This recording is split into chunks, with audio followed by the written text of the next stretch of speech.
Congress. The president is not working with Congress. You are not working with the Congress. We need to understand, if we are going to appropriate dollars, what it is that has happened. What is it that you propose? Your numbers are incorrect. We have not cut 60% of the funding at the State Department. If you're referring to the budget request, that's different. There has not been mass layoffs at the State Department. I think there's been less than 200 people that have been riffed from the State Department. I'm talking about, well, USAID. Hey everyone, welcome back. Grab yourself a drink, get comfortable, and stick with me because this hearing got a lot more interesting than you might expect. Rosa DeLauro came in demanding answers from Marco Rubio over USAID, billions in taxpayer dollars, and who actually controls the money. But when Rubio pushed back on her claims, the exchange took a sharp turn. And trust me, you're going to want to hear what happened next. Something just happened in this hearing that nobody saw coming, and the moment completely changed the direction of the hearing.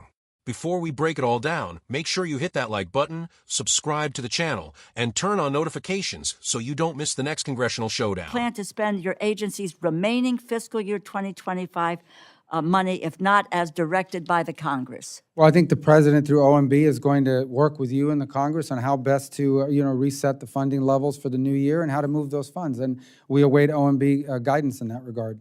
Well, I would just say for months we have been asking for a list of which programs were cut and why, and all we have received is this unintelligible spreadsheet, a sheet that does not seem to reflect reality.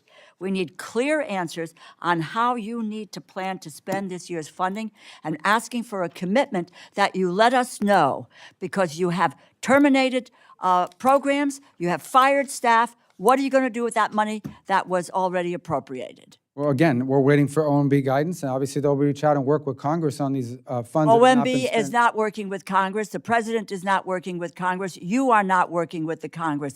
We need to understand, if we are going to appropriate dollars, what it is that has happened. What is it that you propose to do with the billions of dollars that you have expropriated? Again, that's a function, as you know, that's OMB has those decisions to make, and they'll have to work with you on it. Then I guess you don't have much control over your agency, Mr. Well, Secretary. ultimately, we have a lot of control. Reporting, you have terminated more than 90% of USAID programs, 60% of programs at state.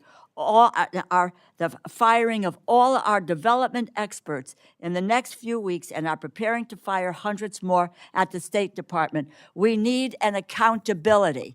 And if we can't, I don't know, if we can't get it from the Secretary, then from whom are we going to get this accountability? It is your department. Well, with all due respect, some of your numbers are incorrect. We have not cut 60% of the funding at the State Department. If you're referring to the budget request, that's different. There has not been mass layoffs at the State Department. I think there's been less than 200 Rosa DeLauro confronted Secretary of State Marco Rubio over USAID cuts, foreign aid programs, congressional appropriations, employee reductions, and government oversight.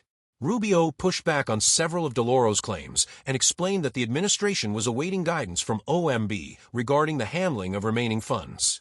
This reaction examines both sides of the confrontation from a conservative perspective, focusing on taxpayer accountability, congressional oversight, government efficiency, foreign aid, and America's national interests. Do you think the administration is right to restructure foreign aid, or does Congress deserve greater control over previously appropriated funds?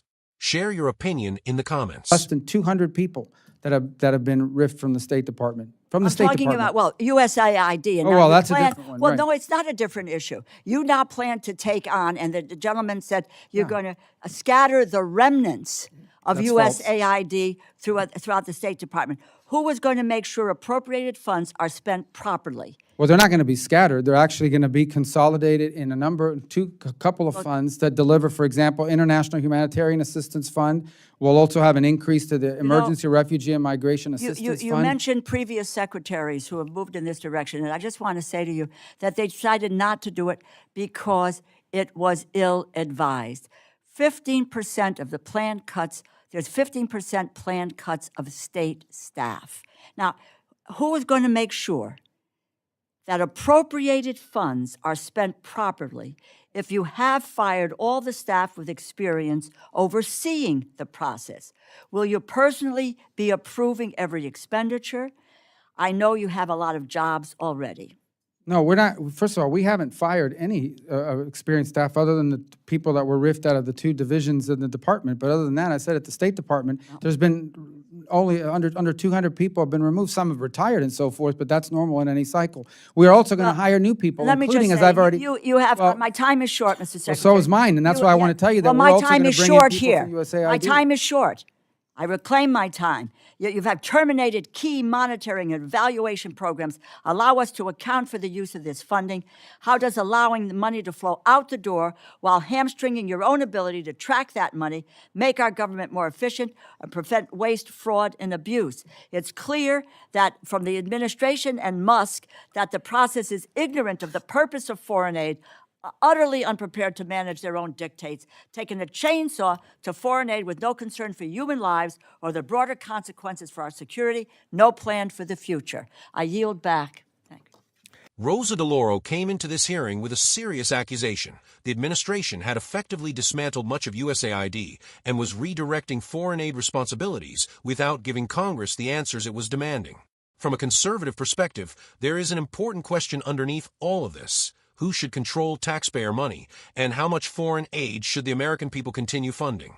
DeLauro argued that USAID had suffered massive cuts, that programs had been terminated, and that employees had been fired. She also argued that Congress had appropriated money for specific purposes, and that the executive branch should not simply redirect those funds without congressional involvement. That is a legitimate constitutional question worth debating. But then Rubio pushed back. When DeLauro cited claims about massive State Department cuts and layoffs, Rubio disputed her numbers. He said the claim that 60% of State Department funding had been cut was incorrect and explained that fewer than 200 State Department employees had been removed through the process she was describing. That matters because congressional oversight should be based on accurate numbers, not political talking points. Then came one of the most revealing moments of the exchange. DeLauro repeatedly asked Rubio what would happen to money that Congress had already appropriated. Rubio responded that the administration was waiting for guidance from the Office of Management and Budget and would work with Congress regarding the funds. DeLauro clearly wasn't satisfied. She argued that Congress was not getting the information it needed and questioned how the government could properly track taxpayer dollars if experienced personnel and monitoring programs were being eliminated. And honestly, this is where conservatives should pay attention too. You can support reducing the size of government while still demanding accountability for every dollar that remains. If Washington is going to spend taxpayer money overseas, Americans deserve to know where that money is going, what programs it is funding, and whether those programs actually serve U.S. interests. At the same time, eliminating waste and restructuring foreign aid doesn't automatically mean the government is abandoning America's interests. The United States has every right to reconsider foreign aid programs that are ineffective, poorly managed, or disconnected from national security priorities. For years, Americans have watched Washington spend enormous amounts of money while being told that there is never enough money for priorities at home. So the bigger question isn't simply whether USAID should exist in its previous form. The question is whether American